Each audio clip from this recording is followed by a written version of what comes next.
Sports Flash TV na may dati. Tuwa'y lagi kang panalo, bakbakan na sigurado, mga balitang... Tuloy na, voluntary title defense ni Inoue versus Casimero, posible sa Tokyo Dome o Saudi Arabia, at kontrata para kay Nery, nilatag na. Pag-usapan natin yan mga ka-flash. Pero bago ang lahat, huwag kakalimutang i-like, mag-subscribe at hit ang notification bell para updated ka sa mga bidyong katulad nito.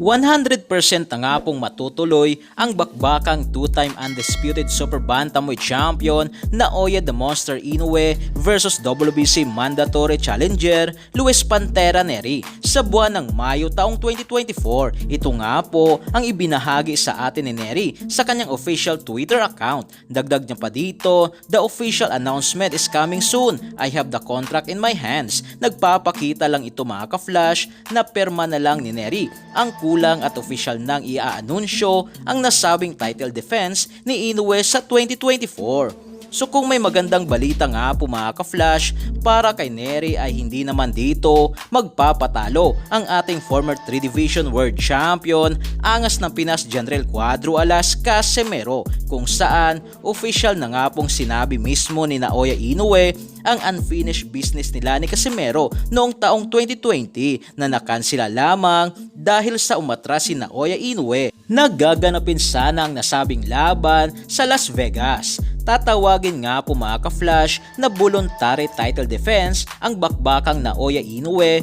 versus General Casimero. Ito ay sa kadahilan ng wala nga pong titulong hawak si Casimero, hindi katulad ni Luis Pantera Nery, Morojo Nakmadaliev at Sam Goodman na merong hawak na titulo na WBA, IBF at WBC. Dito nga po mga ka-flash ay hindi pinipwersa si Inoue na depensahan ng kanyang 4 na titulong hawak, kundi ito ay sa kanyang kagustuhan lamang na labanan si Angas ng Pinas, maipakita lamang na hindi ito tumatakas o natatakot. Dagdag pa nga dito sa impormasyon na ibinahagi sa atin ng Team Inoue na gusto nga raw nila ng mas malaking venue. Ito ay sa kadahilan ng kinukulang na nga raw kasi ang Ariake Arena na meron lamang seating capacity na 15,000. Kaya tinatarget nga po nila ditong venue mga ka-flash ay ang Tokyo Dome at Saudi Arabia na may 55,000 seating capacity para sa mga susunod na laban ni The Monster Inoue.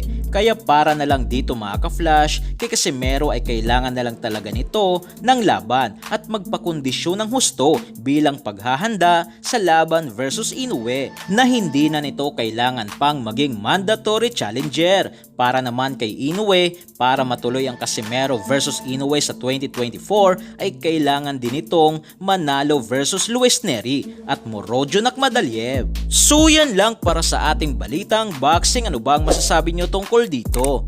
Para sa inyong komento at reaksyon ay komento nyo na sa baba. Hanggang sa muli, ito ang The Sports Flash TV. Sports Flash TV na may dati. Tuwa'y lagi kang panalo, bakbakan na sigurado, mga balitang boxing. Ito laging bago, balitang boxing, laban na kasado. Di papahuli pagdating sa bakbakan, mga pambato na patuloy ang laban. Sasaliksikin ang bawat babalita, talagang diin, bawal ang mahina sa loob ng ring. Merong pambihira, mga kamao na nagiging bida.